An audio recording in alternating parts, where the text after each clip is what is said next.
लोग, I hope you guys are doing well. और आज जो हम टॉपिक पढ़ने वाले हैं उसका नाम है हाइपोसेंसिटिविटी। तो सबसे पहले तो यही बात कर लेते हैं कि इस हाइपोसेंसिटिविटी के अंदर हम लोग पढ़ने क्या क्या वाले हैं। तो सबसे पहले हम लोग जानेंगे कि ये हाइपोसेंसिटिविटी नाम की चिड़िया है क्या, उसके बाद ये कितने तरीके की होती है और हर तरीके की हाइपोसेंसिटिविटी दूसरे तरीके से किस तरीके से अलग होती है। तो ये तो बहुत सारा तरीका हो गया, लेकिन टॉपिक को स्टार्ट कर लेते हैं बिना डिले किए। आज के टॉपिक के अंदर, आज के जो वीडियो है इसके अंदर हम लोग हाइपोसेंसिटिविटी के बारे में जान लेंगे और टाइप 1 हाइपोसेंसिटिविटी को भी डिस्कस कर लेंगे। तो सबसे पहली बात आती है कि ये हाइपोसेंसिटिविटी होती क्या है। और मैं कई बार बोलती हूं कि जब आपको किसी टर्म का मतलब समझना हो तो ऐसा भी होता है कई केसेस में कि उस टर्म का मतलब उस टर्म में ही छुपा हुआ होता है। जैसे अगर यहां पर हम देखने की कोशिश करें हाइपर और दूसरी कंडीशन होती है हाइपो। तो हाइपर का मतलब है कोई चीज जितनी होनी चाहिए उससे ज्यादा अमाउंट में प्रेजेंट है, और वहीं पे अगर होता हाइपो तो जितनी होनी चाहिए उससे कम अमाउंट में प्रेजेंट है। तो यहां पर क्या होता है, हाइपोसेंसिटिविटी के अंदर हाइपर का मतलब है ओवर एक्टिवेटेड, और सेंसिटिविटी अगर हाइपोसेंसिटिविटी को देखें तो इस केस में क्या होता है, होस्ट की बॉडी के अंदर immune response over activated form में जनरेट होना स्टार्ट हो जाता है। और आप लोगों को पता होना चाहिए किसी चीज की जितनी कमी बेकार होती है, अगर उसकी अति होने लग जाए तो वो भी बेकार होती है। तो ये जो हाइपोसेंसिटिविटी है होस्ट की बॉडी में जो जनरेट होती है या फिर over activated immune response generate होता है, उसको कंट्रोल भी किया जाता होगा। तो वो कंट्रोल करने का मैकेनिज्म क्या है, कौन कौन सी इम्यून सेल्स लगी हुई होती हैं इस काम में, ये सारे मैकेनिज्म, किस तरीके की हाइपोसेंसिटिविटी होती हैं, ये सब हम लोग डिस्कस करने वाले हैं। तो इन सारे मसलों के हल आपको इस वीडियो में मिल जाएंगे, जुड़े रहिए हमारे साथ। तो सबसे पहली हाइपोसेंसिटिविटी है टाइप 1 हाइपोसेंसिटिविटी। और टाइप 1 हाइपोसेंसिटिविटी एलर्जन के द्वारा होती है। एलर्जन वो मॉलिक्यूल जो एलर्जिक रिएक्शंस होस्ट की बॉडी में जनरेट कर दें या फिर स्टिमुलेट कर दें, वो रिएक्शंस हमारे, वो जो मॉलिक्यूल्स होते हैं वो हमारे एलर्जेंस होते हैं। जैसे धूल हुई, जैसे पॉलन ग्रेन्स हुए, प्लांट के सीड्स हुए, कुछ कुछ प्लांट्स के, मिस्ट हुई। तो ये सब जो होस्ट की बॉडी में जब एंटर करते हैं तो इस तरीके के जो मॉलिक्यूल्स होते हैं, ये मॉलिक्यूल्स होस्ट की बॉडी के अंदर एलर्जिक रिएक्शंस को स्टिमुलेट कर देते हैं। तो हमारा जो इम्यून रिस्पॉन्स है, हमारा जो इम्यून सिस्टम है, वो इन मॉलिक्यूल्स के खिलाफ एक्टिवेट हो जाता है, और इस हाइपोसेंसिटिविटी को हम नाम देते हैं टाइप 1 हाइपोसेंसिटिविटी। तो अभी मैंने बोला जैसे ही कोई एलर्जन, चाहे वो कोई प्लांट का सीड हो, चाहे वो पॉलन ग्रेन्स हो, चाहे वो हमारे डस्ट हो, चाहे वो हमारी मिस्ट हो, अगर वो होस्ट की बॉडी में एंटर करता है तो हमारी जो IgE एंटीबॉडीज होती हैं उस एलर्जन को पकड़ लेती हैं, और पकड़ने के बाद उसी IgE एंटीबॉडी का जो FC रीजन होता है उसकी एफिनिटी मास्ट सेल पर प्रेजेंट रिसेप्टर्स के लिए होती है। तो ये जो प्रोसेस है, ये मैकेनिज्म हम लोग डिटेल में डायग्राम की हेल्प से समझेंगे। फिलहाल यहाँ पर ये समझने की कोशिश करो, क्योंकि टाइप 1 हाइपोसेंसिटिविटी में हमारे एलर्जेंस इन्वॉल्व हैं और ये एलर्जेंस की वजह से हो रही है, तो यहाँ पर जो एंटीबॉडी इन्वॉल्व होती है वो होती है IgE एंटीबॉडी। और क्योंकि IgE एंटीबॉडी के FC रीजन के रिसेप्टर्स मास्ट सेल के ऊपर प्रेजेंट होते हैं, तो जो इम्यून सेल इस हाइपोसेंसिटिविटी में काम करती है वो होती है मास्ट सेल। ब्रैकेट में कॉमा लगा के लिखना चाहो तो लिख लो कि टाइप 1 हाइपर सेंसिटिविटी जो एलर्जेंस की वजह से हो रही है उसमें IgE एंटीबॉडी इन्वॉल्व होती है और मास्ट सेल इन्वॉल्व होती है। और काम कैसे होता है वो धीरे धीरे समझते जाओ। अब अगला पॉइंट लिखा हुआ है वही जो मैंने अभी आप लोगों को बताया कि ये जो IgE एंटीबॉडी है जैसे ही ये ब्लड के प्लाज्मा में घूम रही होगी, क्योंकि हम लोग डिस्कस कर चुके हैं कि एंटीबॉडीज दो तरीके की होती हैं। कुछ एंटीबॉडीज होती हैं जो सॉल्युबल एंटीबॉडीज होती हैं और कुछ एंटीबॉडीज सरफेस पर प्रेजेंट होती हैं। और सरफेस वाली एंटीबॉडीज हमारी IgD और IgM एंटीबॉडी होती है जो बी सेल के सरफेस पर प्रेजेंट होती है। और अगर कोई फॉरेन मॉलिक्यूल इस बी सेल को दिखाई देता है तो वो जो दोनों एंटीबॉडीज होती हैं वो उस बी सेल का BCR होती हैं। और जैसे ही उनका इंटरेक्शन एंटीजन के एपिटोप्स के साथ होता है वो उसको पकड़ती हैं और पकड़ने के बाद टी हेल्पर सेल के सामने प्रेजेंट कर देती हैं। तो ऐसी एंटीबॉडीज जो सेल के सरफेस पर लगी हुई हैं वो एंटीबॉडीज हमारी सरफेस एंटीबॉडीज कहलाती हैं। और कुछ ऐसी भी एंटीबॉडीज होती हैं जो इफेक्टर बी सेल यानी प्लाज्मा सेल्स, जब कोई नाइव बी सेल एक्टिवेट होती है किसी स्पेसिफिक पैथोजन के लिए तो हमारी वो दो पार्ट में डिफ्रेंशिएट हो जाती है। पहले तरीके की जो सेल्स बनती हैं वो इफेक्टर बी सेल्स होती हैं, मतलब प्लाज्मा सेल्स होती हैं। और प्लाज्मा सेल्स का काम होता है कि होस्ट के अंदर जो पैथोजन घुसा है उसका कीमा बना दो। और उन्हीं इफेक्टर बी सेल्स के लिए उस सारे डेटा को फीड करने के लिए एक दूसरी तरीके की सेल्स भी बनती हैं नाइव बी सेल के डिफरेंशिएशन से ही, जिनको हम मेमोरी बी सेल्स नाम देते हैं। और वो जो मेमोरी बी सेल्स होती हैं वो हमारे इम्यून सिस्टम का CPU होती हैं, दिमाग होती हैं। जितने भी क्रिमिनल नामक एंटीजन होस्ट की बॉडी के अंदर एंटर होते हैं उन सब एंटीजन का रिकॉर्ड कि ये कितनी बार आया है, कितनी बार गया है, कितनी बार धुलाई हुई है, किस तरीके से धुलाई हुई है, ये सारा जो रिकॉर्ड होता है, ये सारा जो डेटा होता है, ये सारा डेटा मेमोरी सेल्स के पास प्रेजेंट होता है। तो इतना लंबा नहीं खींचते हैं, मैं आपको बता रही थी कि जैसे ही इस IgE एंटीबॉडी को, क्योंकि ये प्लाज्मा में घूम रही होगी, ब्लड के प्लाज्मा में घूम रही होगी, और किसने बनाया है इसको? इफेक्टर बी सेल्स ने। और इफेक्टर बी सेल्स कहाँ से बन के आई थी? कुछ याद आ रहा होगा? नहीं आ रहा तो देखो इधर।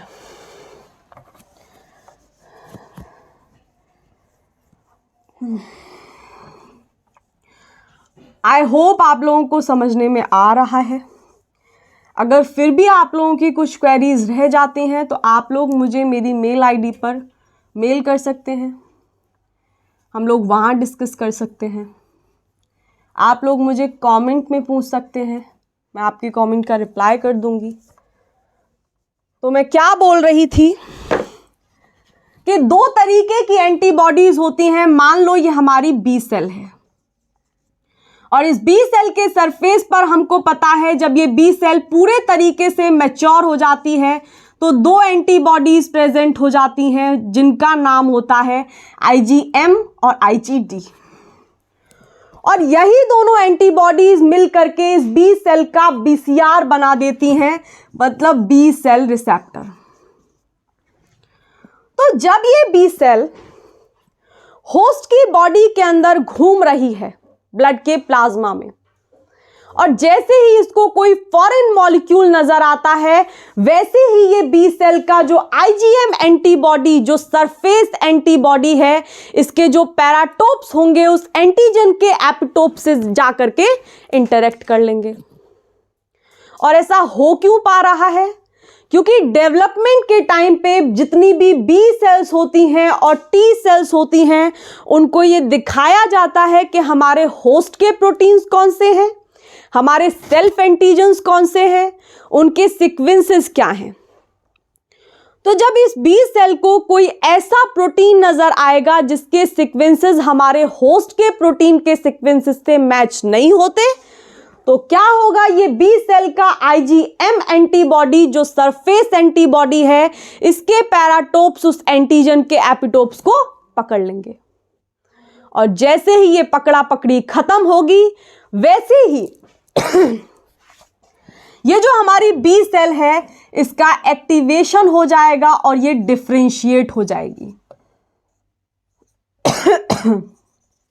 And differentiation.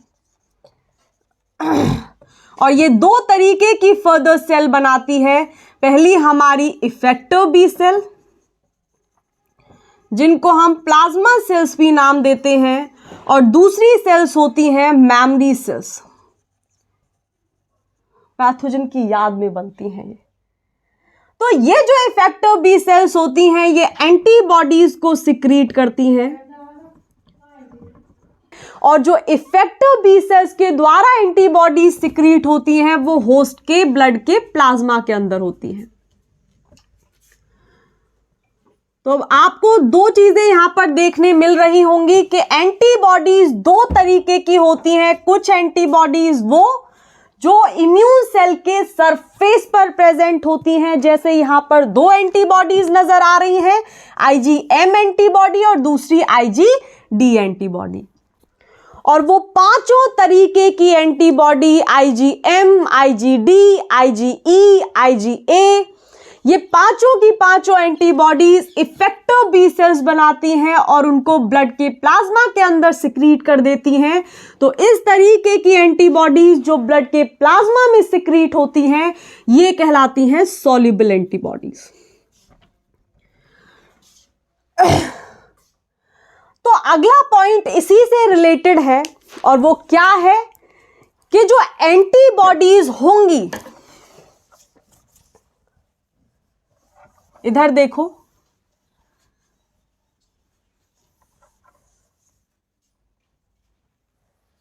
और समझने की कोशिश करो। मान लो कि ये कोई एलर्जन है, ठीक है। एलर्जन में क्या क्या हो सकता है? कोई प्लांट का सीड है जो एलर्जिक रिएक्शन होस्ट की बॉडी के अंदर स्टिमुलेट करा सकता है, तो ये चीजें भी लिखते जाओ साथ के साथ।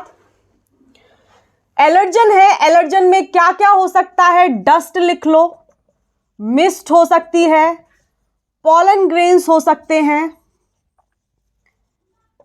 कुछ प्लांट के सीड्स हो सकते हैं जो होस्ट की बॉडी के अंदर जा करके इम्यून रिएक्शन जनरेट कर दें। प्लांट सीड्स हो सकते हैं। तो मान लो इनमें से कोई एलर्जन होस्ट की बॉडी के अंदर एंटर हुआ और जैसे ही ये एलर्जन होस्ट की बॉडी के अंदर एंटर होगा वैसे ही होस्ट की बॉडी के प्लाज्मा में IgE एंटीबॉडी प्रेजेंट होगी, क्योंकि एलर्जन को कंट्रोल करने का काम, एलर्जिक रिएक्शंस को होस्ट की बॉडी में होने से रोकने का काम IgE एंटीबॉडी को अलॉट किया गया है। तो मान लो जैसे ही ये कोई भी एलर्जन होस्ट की बॉडी के अंदर एंटर होता है तो होस्ट की बॉडी के अंदर ये IgE एंटीबॉडी ब्लड के प्लाज्मा में घूम रही होगी। तो ये किस तरीके की एंटीबॉडी है जो ब्लड के प्लाज्मा में है? सॉल्युबल या सरफेस? Obviously soluble antibody. तो ये जो IgE एंटीबॉडी है, हमको ये बात पता है कि इसके एंड टर्मिनल की साइड वेरिएबल रीजन प्रेजेंट होते हैं और इन वेरिएबल रीजन पे पैराटोप्स लगे हुए होते हैं, यानी ताले लगे हुए होते हैं जिनकी चाबियां इन एलर्जेंस के पास होती हैं।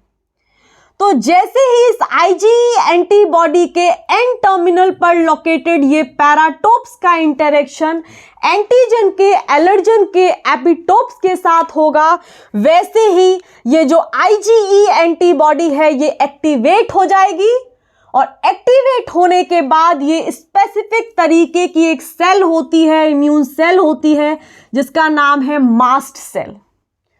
और एलर्जिक रिएक्शन को कंट्रोल करने का काम मास्ट सेल और IgE एंटीबॉडीज को ही अलॉट किया गया है। तो अब शुरू होता है कथा का दूसरा भाग। और दूसरा भाग क्या है कि ये आईजीई एंटीबॉडी जैसे ही एक्टिवेट होगी, यहां पर एंटीजन के एपिटोप्स को चिपकाने के बाद वैसे ही इसका जो ये एफसी रीजन होता है जो सी टर्मिनल की तरफ है, इस रीजन की एफिनिटी मास्ट सेल पर प्रेजेंट रिसेप्टर्स के लिए होती है। और जहां पर भी रिसेप्टर्स की बात आती है, ताले चाबी का कंसेप्ट लगा लिया करो। रिसेप्टर मतलब कि ताला, और इस ताले की चाबी इस आईजीई एंटीबॉडी के इस एफसी रीजन के पास है। जैसे ही इस आईजीई एंटीबॉडी का एक्टिवेशन होगा, वैसे ही ये आईजीई एंटीबॉडी मास्ट सेल के ऊपर लगे हुए अपने ताले की तरफ भागेगी, क्योंकि इसके पास वो चाबी है। और वो चाबी कौन सी है, उसका नाम भी लिख लीजिए, CD23, या फिर दूसरा नाम भी है इसका FCER1। तो ये रिसेप्टर है इस एफसी रीजन के लिए आईजीई एंटीबॉडी के, तो आसानी से ये चाबी जाकर के अपने ताले में फिट हो जाएगी, और जैसे ही फिट होगी ये मास्ट सेल एक्टिवेट हो जाएगी। तो ये है हमारी आईजीई एंटीबॉडी, एंटीजन को पकड़े हुए है एपिटोप से, और ये आकर के अपने रिसेप्टर्स पर लगी, और जैसे ही ये रिसेप्टर पर लगेगी, वैसे ही इस मास्ट सेल का जो न्यूक्लियस होगा वो एक्टिवेट हो जाएगा, वो जाग जाएगा, और जैसे ही ये जाग जाएगा, ये मास्ट सेल भी एक्टिवेट हो जाएगी। और मास्ट सेल एक्टिवेट होने के बाद दो तरीके के मॉलिक्यूल्स को सिक्रीट करती है, जिसमें पहले जो मॉलिक्यूल्स होते हैं वो प्राइमरी मीडिएटर्स होते हैं, और दूसरे तरीके के मॉलिक्यूल्स जो मास्ट सेल सिंथेसाइज करती है वो सेकेंडरी मीडिएटर्स होते हैं। तो यहां पर आपको क्या समझने में आया कि जैसे ही कोई एलर्जन होस्ट की बॉडी के अंदर एंटर करेगा, वैसे ही होस्ट की बॉडी के अंदर आईजीई एंटीबॉडी सॉल्युबल फॉर्म में पहरा दे रही होगी, और आईजीई एंटीबॉडी के ऊपर जो ताले लगे हुए हैं यानी पैराटोप्स लगे हुए हैं, ये पैराटोप्स जल्दी से उस एंटीजन के एपिटोप्स को रिकॉग्नाइज करेंगे, और रिकॉग्नाइज करने के बाद क्योंकि इस आईजीई एंटीबॉडी के एफसी रीजन की एफिनिटी मास्ट सेल पर लगे हुए रिसेप्टर्स, और उन रिसेप्टर्स का नाम क्या है, CD23 FCER1, उन रिसेप्टर्स पर जाकर लग जाएंगे, और क्योंकि चाबी बिल्कुल वही है जो ताला लगा हुआ है, तो आसानी से ताला खुल जाएगा। और जैसे ही ये ताला खुलेगा, वैसे ही ये मास्ट सेल के न्यूक्लियस को सिग्नल जाएगा कि भैया जाग जाओ, और मास्ट सेल का न्यूक्लियस जैसे ही जागेगा, वैसे ही ये मास्ट सेल भी एक्टिवेट हो जाएगी। मास्ट सेल एक्टिवेट होने के बाद डीग्रैन्युलेशन करेगी, और इस डीग्रैन्युलेशन के अंदर दो तरीके के मीडिएटर्स ये बनाती है, प्राइमरी मीडिएटर्स और सेकेंडरी मीडिएटर्स। दो तरीके के मॉलिक्यूल्स को ये सिक्रीट करती है, और ये अलग अलग मॉलिक्यूल्स होते हैं, क्या काम होता है, किस तरीके से काम करते हैं, ये सारी चीजें अब देखते जाओ। तो ये बात समझ में आई। तो तीसरा पॉइंट वही लिखा हुआ है कि जैसे ही इस मास्ट सेल का एक्टिवेशन होगा, एक्टिवेशन के बाद इसका डीग्रैन्युलेशन होगा, डीग्रैन्युलेशन के अंदर ये दो तरीके के मीडिएटर्स को सिंथेसाइज करेगी, प्राइमरी मीडिएटर और दूसरे सेकेंडरी मीडिएटर्स। और ये जो प्राइमरी और सेकेंडरी मीडिएटर्स हैं, ये हाइपोसेंसिटिविटी को होने से रोकेंगे, जो उस एलर्जन की वजह से हो रही है। तो अब बात आती है कि डीग्रैन्युलेशन के अंदर ये जो दो मीडिएटर्स बन रहे हैं, जो मास्ट सेल बना रही है, ये कौन कौन से होते हैं, और ये होस्ट की बॉडी के अंदर क्या करते हैं। तो देखो इधर, अगर प्राइमरी मीडिएटर्स की बात करते हैं तो ये मास्ट सेल के अंदर ऑलरेडी बने हुए होते हैं। मास्ट सेल एक्टिवेट होने के बाद इनको बनाती नहीं है, ये ऑलरेडी बने बनाए रखे हुए होते हैं कि जैसे ही कोई एलर्जन दिखाई देगा और मास्ट सेल एक्टिवेट होगी, ये बने बनाए केमिकल्स को, प्राइमरी मीडिएटर्स को अपने बाहर निकाल देती है और एलर्जन का खात्मा कराती है। और वो कौन कौन से प्राइमरी मीडिएटर्स हैं? जितने भी प्राइमरी मीडिएटर्स होंगे वो हिस्टिडीन डिराइव्ड होंगे, यानी वो हिस्टिडीन वाले जो अमाइनो एसिड है उससे डिराइव होंगे। और कौन कौन से होते हैं? पहला है हमारा हिस्टामीन। और हिस्टामीन के बारे में ऑलरेडी एक बार हम डिस्कस कर चुके हैं।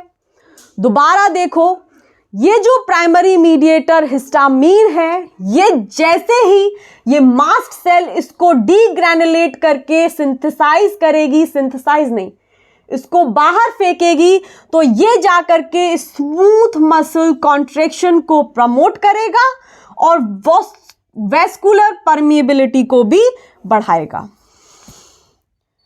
तो पहला मीडिएटर है हिस्टामीन। अगर हम दूसरे मीडिएटर की बात करें तो वो है हमारा हेपैरिन। और हमको ऑलरेडी पता है कि हेपैरिन एंटीकोगुलेशन में इन्वॉल्व होता है। ये ऑलरेडी आप लोगों को पता होगा, करेक्ट।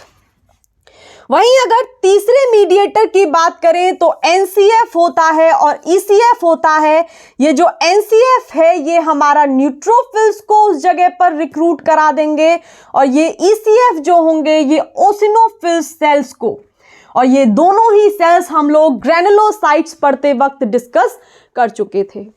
क्या काम होता है, वो कौन सी सेल्स होती हैं जो जैसे ही कोई बाहर से पैथोजन होस्ट की बॉडी में एंटर करता है तो कौन सी ग्रैनुलोसाइट्स होती हैं जो वहाँ उस लोकेशन पर जहाँ पैथोजन है वह सबसे पहले आती हैं, तो वो न्यूट्रोफिल्स होती हैं। और इन न्यूट्रोफिल्स को सिर्फ 30 मिनट का टाइम लगता है उस जगह पर पहुंचने में। तो न्यूट्रोफिल्स को रिक्रूट कराने का काम और ओसिनोफिल्स को रिक्रूट कराने का काम इन प्राइमरी मीडिएटर्स का ही होता है। मतलब जैसे ही ये एनसीएफ और ईसीएफ बनेंगे, मास्ट सेल इनको भेजेगी, तो इनका काम होता है बुलावा देने का। ये जाएंगे एनसीएफ जाकर के जितनी भी न्यूट्रोफिल्स हैं उनको बुला करके लाएंगे कि भाई उस जगह पर पैथोजन है, और ये जो ईसीएफ होंगे ये ओसिनोफिल ग्रैनुलोसाइट्स को बुला करके लाएंगे। अब एक चौथा मीडिएटर भी है प्राइमरी मीडिएटर, और वो है सेरीन प्रोटीएज एंजाइम। और ये जो सेरीन प्रोटीएज एंजाइम है, जिस टिश्यू के अंदर एलर्जन घुस गया है उसकी लाइसिस करा देते हैं। तो ये हो गए हमारे प्राइमरी मीडिएटर। प्राइमरी मीडिएटर और सेकेंडरी मीडिएटर में एक अंतर होता है, और वो अंतर क्या होता है कि जो प्राइमरी मीडिएटर्स होते हैं वो ऑलरेडी बने बनाए मास्ट सेल के अंदर होते हैं, लेकिन सेकेंडरी मीडिएटर को मास्ट सेल बनाती है। और इसके अंदर कौन कौन से मॉलिक्यूल्स होते हैं? पहला मॉलिक्यूल है हमारा प्रोस्टाग्लैंडिन्स, जिनको हम PGH2 भी बोलते हैं। इन्फ्लामेशन पढ़ते वक्त हम लोगों ने पढ़ा था इसके बारे में कि हमारा जो प्रोस्टाग्लैंडिन्स है, हमारे जो ल्यूकोट्राइन्स होते हैं, ये मॉलिक्यूल्स होस्ट की बॉडी में एक्यूट इन्फ्लामेशन भी कॉज कराते हैं। ऑलरेडी हम लोग डिस्कस कर चुके हैं सेकेंड वीडियो के अंदर, जाकर के चेक कर लीजिए अगर अभी तक आप लोगों ने वो वीडियो नहीं देखी है, जहां पर हम लोगों ने प्रोसेस ऑफ इनेट इम्यूनिटी की बात की है। उसमें 5 प्रोसेस हम लोगों ने डिस्कस किए थे, जिसमें कि एक इन्फ्लामेशन भी था। तो इन्फ्लामेशन के अंदर हम लोगों ने इन 2 मॉलिक्यूल्स की बात की है, leukotrienes and like PGH2, prostaglandins. तो ये सेकेंडरी मीडिएटर के अंदर जो पहला मॉलिक्यूल होता है प्रोस्टाग्लैंडिन होता है, और जैसे ही ये प्रोस्टाग्लैंडिन मास्ट सेल बना करके बाहर भेजेगी, इसका काम होता है ये पेन को इंड्यूस करता है, प्लेटिलेट्स को एग्रीगेट कर देता है और ब्लड वेसल का डायलेशन करा देता है। वहीं पर अगर दूसरे मॉलिक्यूल की बात करें तो वो ल्यूकोट्राइन्स होते हैं, और ल्यूकोट्राइन्स क्या करते हैं? लंग्स के अंदर ब्रोंक्यूल्स को कंस्ट्रिक्ट करने का काम कर देते हैं, और इससे क्या होता है? वॉस्कुलर जो परमेबिलिटी है वो भी एनहेंस हो जाती है, वो भी प्रमोट होना स्टार्ट हो जाती है।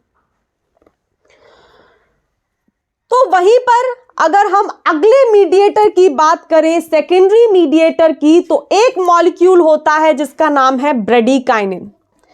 अगर आप लोगों ने स्क्रीनशॉट लेना है या स्नैपशॉट लेना है इसका, तो you guys can take it. फिर हम ये सारी चीज़ें मिटा देते हैं। आई होप आप लोगों को समझने में आ रहा होगा। अगर चैनल को अभी तक सब्सक्राइब नहीं किया है then do subscribe the channel. अगर आप लोगों को जिस तरीके से मैं पढ़ा रही हूँ वो तरीका पसंद आ रहा है तो आप लोग चैनल को सब्सक्राइब कर लीजिए। अपने फ्रेंड्स को भी ये वीडियोस शेयर कर दीजिए ताकि वो लोग भी हमें ज्वाइन कर सकें। और घंटी वाला जो बेल आइकन है वो भी प्रेस कर लीजिएगा, क्योंकि इम्यूनोलॉजी ख़त्म करने के बाद हम लोग सिग्नलिंग स्टार्ट करेंगे, देन हम लोग कैंसर पढ़ेंगे। तो मज़ा आने वाला है, आप लोग जुड़ सकते हैं। तो इसी के साथ अगर हम तीसरे सेकेंडरी मीडिएटर की बात करते हैं तो तीसरा सेकेंडरी मीडिएटर है ब्रेडिकाइनिन। भैया प्रोस्टाग्लैंडिन और ल्यूकोट्राइन्स तो हम लोगों ने सुना था जब हम लोग इन्फ्लामेशन पढ़ रहे थे कि ये जो दो मॉलिक्यूल्स होते हैं ये एक्यूट इन्फ्लामेशन में इन्वॉल्व होते हैं। और इन्फ्लामेशन क्यों होती है, किस जगह पर होती है, और इन्फ्लामेशन होने से होता क्या है, ये सारी चीज़ें हम ऑलरेडी डिस्कस कर चुके हैं। जिस रीज़न में इन्फ्लामेशन हो रही होती है उस रीज़न में ये दोनों मीडिएटर्स प्रेजेंट होते हैं, मॉलिक्यूल्स सिक्रीट कराती हैं इम्यून सेल्स। पहले हमारे प्राइमरी सेकेंडरी मीडिएटर के अंदर प्रोस्टाग्लैंडिन यानी PGH2 होगा और दूसरा ल्यूकोट्राइन्स होगा। और इन्फ्लामेशन जिस जगह पे होती है ये मॉलिक्यूल्स वहां पर सिग्नल दे रहे होते हैं बाकी इम्यून सेल्स को कि आ जाओ, ये वाली जगह है जहां पर पैथोजन छिप के बैठा है। तो सारी इम्यून सेल्स उस लोकेशन पर भागती हैं जहां इन लोगों ने तबाही मचाई हुई होती है, होस्ट की बॉडी के अंदर इन्फ्लामेशन करके रखा हुआ होता है। सारे इम्यून सेल्स उधर भागते हैं और पैथोजन को खत्म कर देते हैं। ये बातें ऑलरेडी हम डिस्कस कर चुके हैं व्हेन वी गाइस वो like discussing about acute inflammation and chronic inflammation. अगर आप लोगों ने अभी तक वो वीडियो चेक नहीं किया है तो you guys can go and check that video if you want. अब बात करते हैं भैया अगले सेकेंडरी मीडिएटर की, जो कि है ब्रेडिकाइनिन। ठीक है, ठीक है। ब्रेडिकाइनिन देखो, ये जो ब्रेडिकाइनिन होता है ये जैसे वहां पर देखा था ना बी सेल के सरफेस पर, देखना इधर बी सेल के सरफेस पर मैं कई बार बता रही हूं कि दो सरफेस एंटीबॉडीज प्रेजेंट होती हैं।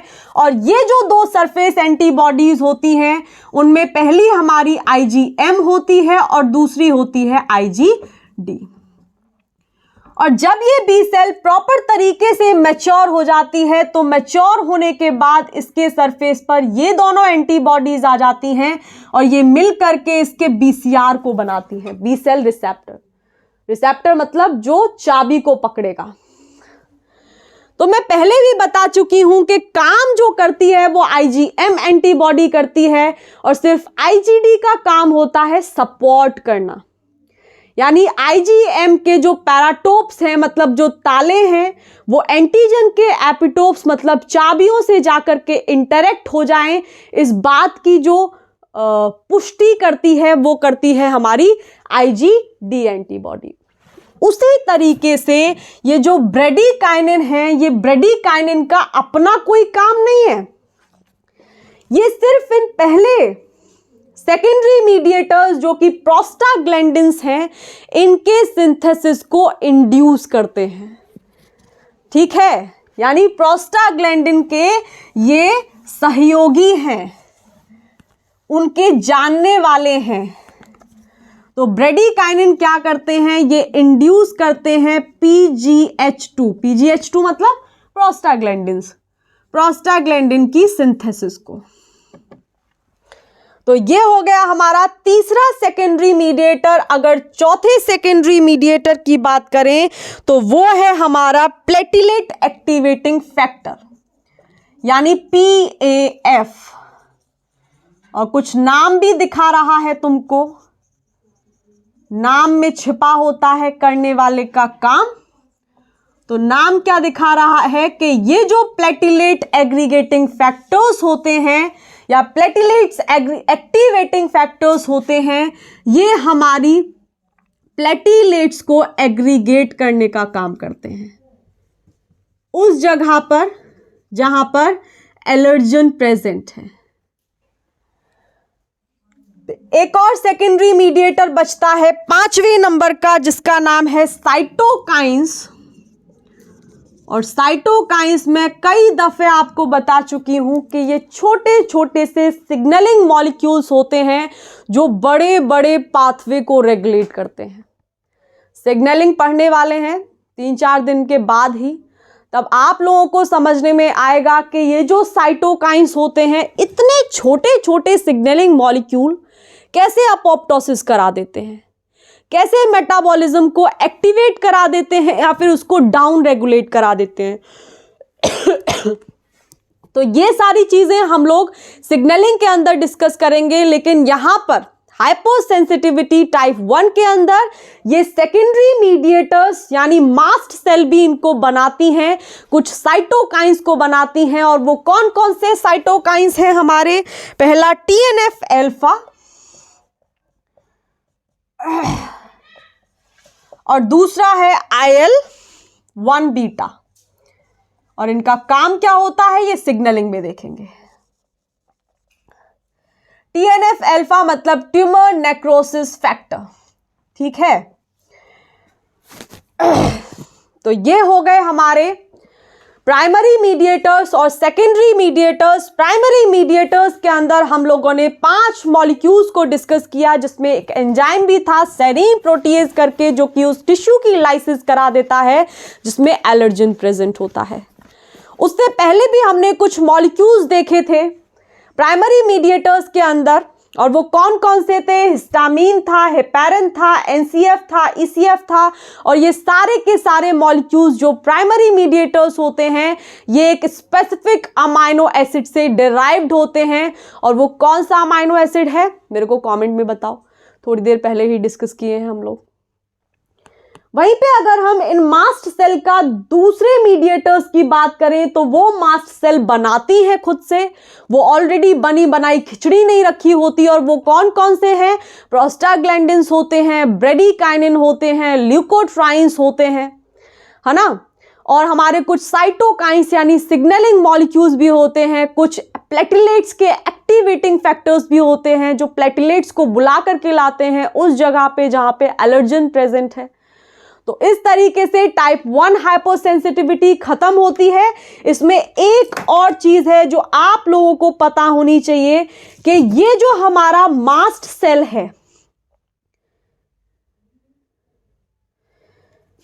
इस मास्ट सेल में कुछ स्पेसिफिक तरीके के रिस्पॉन्स जनरेट होते हैं, और वो रिस्पॉन्स CAMP, IP3 और DAG के मॉलिक्यूल जनरेट करते हैं। सिग्नलिंग के अंदर हम लोग सारी चीजें डिस्कस करने वाले हैं। ये क्या क्या होते हैं, CAMP क्या होता है, DAG क्या होता है, IP3 क्या होता है। फिलहाल के लिए ये वाला नोट करके एक पॉइंट आप लोग डिनोट नहीं मतलब नोट कर सकते हो, कर लो, क्योंकि एक बार प्रश्न आ गया था एंड यू नेवर नो। तो नंबर काय को गवाने, है ना। लिख लो इस बात को कि CAMP, IP3 and DAG molecules, और ये होते क्या हैं? सिग्नलिंग के अंदर मिलो हमसे, तब आपको हम बताएंगे।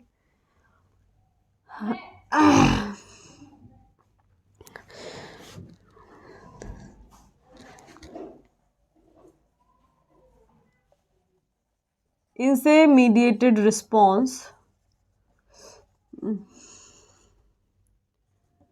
Is generated in mast cells. समझ में आया? कुछ पल्ले पड़ा है? चैनल को सब्सक्राइब कर लेना अगर मज़ा आ रहा है पढ़ने में। तो हम लोग सिग्नलिंग भी स्टार्ट करने वाले हैं, देन हम लोग कैंसर की तरफ बढ़ेंगे, इकोलॉजी भी पढ़ेंगे। तो आप लोगों को अगर जुड़ना है you guys are like welcome, आप लोग आ सकते हैं। और इसी के साथ टाइप 1 हाइपर सेंसिटिविटी खत्म होती है। हम लोग कल मिलते हैं टाइप 2 हाइपर सेंसिटिविटी के साथ। अरे नहीं, इसमें ना कुछ एग्जाम्पल्स भी रह गए हैं। जो एलर्जिक रिएक्शंस होते हैं, वो एलर्जिक रिएक्शंस के कुछ एग्जाम्पल्स लाइक अस्थमा हुआ, हे फीवर हुआ, वहाँ से प्रश्न देखने को मिले थे। तो पहले हम लोग छोटा सा एक वीडियो बनाएंगे, उसके अंदर उसको डिस्कस करेंगे, then will move towards type 2 hypersensitivity. तो इसी के साथ आज के लिए इतना ही, बाय।